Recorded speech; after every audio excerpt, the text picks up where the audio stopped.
नतीजे सामने आने के बाद सीजीआई डीवाई चंद्रचूड़ ने जजों की निष्पक्षता पर, न्यायपालिका पर, राजनेताओं की राजनीति पर बड़ी टिप्पणी की है। चुनाव में मोदी जी जीत के भी हार गए और अब एनडीए सरकार की गठन से पहले चीफ जस्टिस ऑफ इंडिया का बड़ा बयान चुनाव को लेकर के, जुडिशियरी को लेकर के सामने आया है, जिसे सुनने के बाद आपको भी समझ आ जाएगा कि जजेस भी चाह रहे थे कि मोदी हारे, क्योंकि अगर मोदी हारते हैं मतलब फुल मेजॉरिटी बीजेपी के खाते में अगर नहीं जाती है तो न्यायपालिका स्वतंत्र रहेगा।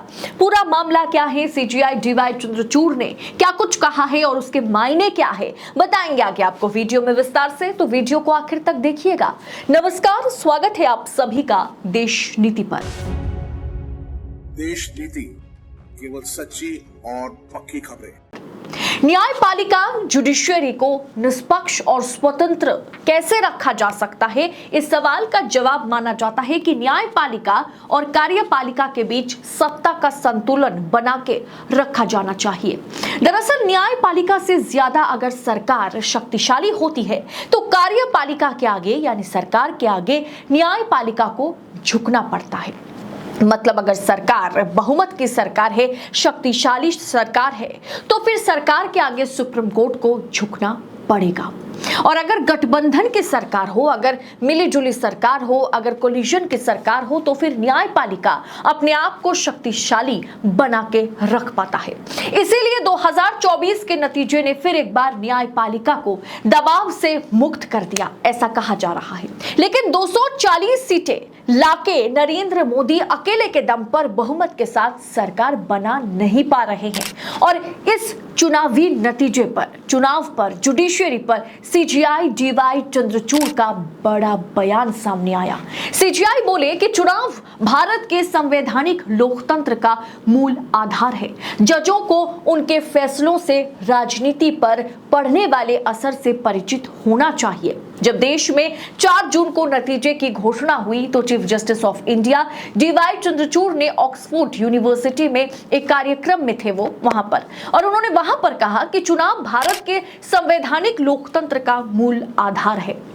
भारत में जज किसी चुनाव में इलेक्ट नहीं होते हैं, यानी चुनावी प्रक्रिया के जरिए जजों की नियुक्ति नहीं होती, जज चुने नहीं जाते, जज कोई पॉलिटिकल लीडर की तरह चुने नहीं जाते। भारत में जज सिस्टम की रक्षा करने वाले संवैधानिक मूल्य को बनाए रखने की भावना को दर्शाते हैं। उन्होंने आगे कहा जो बहुत ज्यादा महत्वपूर्ण है, उन्होंने कहा कि हमारा जीवन नेताओं के जीवन से बिल्कुल अलग होते हैं, लेकिन जजों को अपने फैसलों का राजनीति पर पड़ने वाले असर से परिचित होना चाहिए। इसे पॉलिटिकल प्रेशर नहीं कहा जा सकता, इसे फैसले के असर की समझ कहा जाता है। जुडिशियरी ने बार बार अपनी स्वतंत्रता और गैर पक्षपात पूर्णता दर्शाई है। हमें यह नहीं भूलना चाहिए कि जुडिशियरी की स्वतंत्रता और बार की स्वतंत्रता के बीच करीब संबंध है। दोस्तों, आपको याद होगा इलेक्टोरल बॉन्ड मामले में जहां सीजीआई सच को बाहर लाने की कोशिश कर रहे थे, तब जजेस के खिलाफ, जजों के खिलाफ, सुप्रीम कोर्ट के खिलाफ, डीवाई चंद्रचूड़ के खिलाफ किस तरह से ओछी शब्दों का इस्तेमाल सोशल मीडिया पर किया जा रहा था। सुप्रीम कोर्ट को सुप्रीम कोठा तक कहा गया था। सबसे बड़ी बात, जैसा कि सीजीआई ने याद दिलाया कि जुडिशियरी की स्वतंत्रता और बार की स्वतंत्रता के बीच करीब संबंध है। इलेक्टोरल बॉन्ड पर कड़ा फैसला लेने के चलते बार एसोसिएशन के प्रेसिडेंट जो है वो बीजेपी कार्यकर्ता की तरह काम कर रहे थे।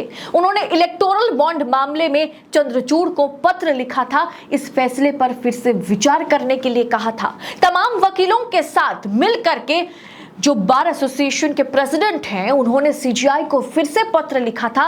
न्यायपालिका में विपक्ष का कब्जा है, ऐसा उन्होंने कहा था।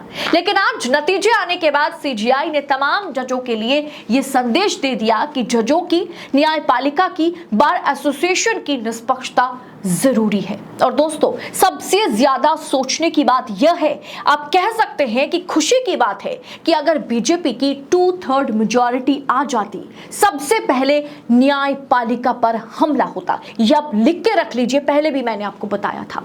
मोदी सरकार सबसे पहले जजों की नियुक्ति के लिए कोलिजियम को भंग करती और NJAC यानी नेशनल जुडिशियल अपॉइंटमेंट्स कमीशन लागू किया जाता, जिसके तहत जजों की नियुक्ति मोदी सरकार करती। और न्यायपालिका में अगर जजों की नियुक्ति सरकार करे तो न्यायाधीश कितना निष्पक्ष रह पाएंगे, ये आप खुद सोचिए। लेकिन अब स्ट्रॉन्ग ऑपोजिशन है और 240 सीटों के साथ बीजेपी की नहीं, मोदी की नहीं, NDA सरकार, गठजोड़ यानी कोलिशन की सरकार अब बनने जा रही है। ऐसे में NJAC लागू करना, न्यायपालिका की स्वतंत्रता को छीन लेना, कोलिजियम को खत्म करना, जजों की नियुक्ति अपने हाथों में कर लेना, ये कुछ भी संभव नरेंद्र मोदी के लिए नहीं है। तो ये इसीलिए मैंने आपसे कहा था कि जो न्यायपालिका पर दबाव है, न्यायाधीशों पर जो दबाव है, उससे कहीं ना कहीं इस चुनाव के नतीजे ने न्यायपालिका को मुक्त कर दिया। इस पर आपकी टीका टिप्पणी क्या होगी? जिस तरह से CJI चंद्रचूड़ ने जजों के लिए कहा कि हमारी जिंदगी जो है वो राजनेताओं की तरह नहीं है, हम वोट के जरिए, नोट के जरिए चुने नहीं जाते, हम अपने कर्म दक्षता, अपने काम के जरिए चुने जाते हैं और इसीलिए हमें निष्पक्ष रहने की जरूरत है। इस पूरे विषय को आप किस एंगल से देखते हैं, कमेंट कर अपनी राय हमारे साथ जरूर शेयर कीजिएगा। बाकी ऐसी तमाम खबरों को देश नीति पड़ताल के साथ आप तक पहुंचा सके, बेबाक और बेखौफ होकर हम सच का साथ दे सके, सच्ची खबरें आप तक पहुंचा सके, इसके लिए हमें आपकी सहयोगिता की सबसे ज्यादा जरूरत है। देश नीति को, स्वतंत्र पत्रकारिता को, फ्री जर्नलिज्म को अपना भरपूर सपोर्ट दे। फिलहाल इस रिपोर्ट में इतना ही, आपसे जल्द होगी मुलाकात। बहुत बहुत शुक्रिया। जय हिंद, जय भारत।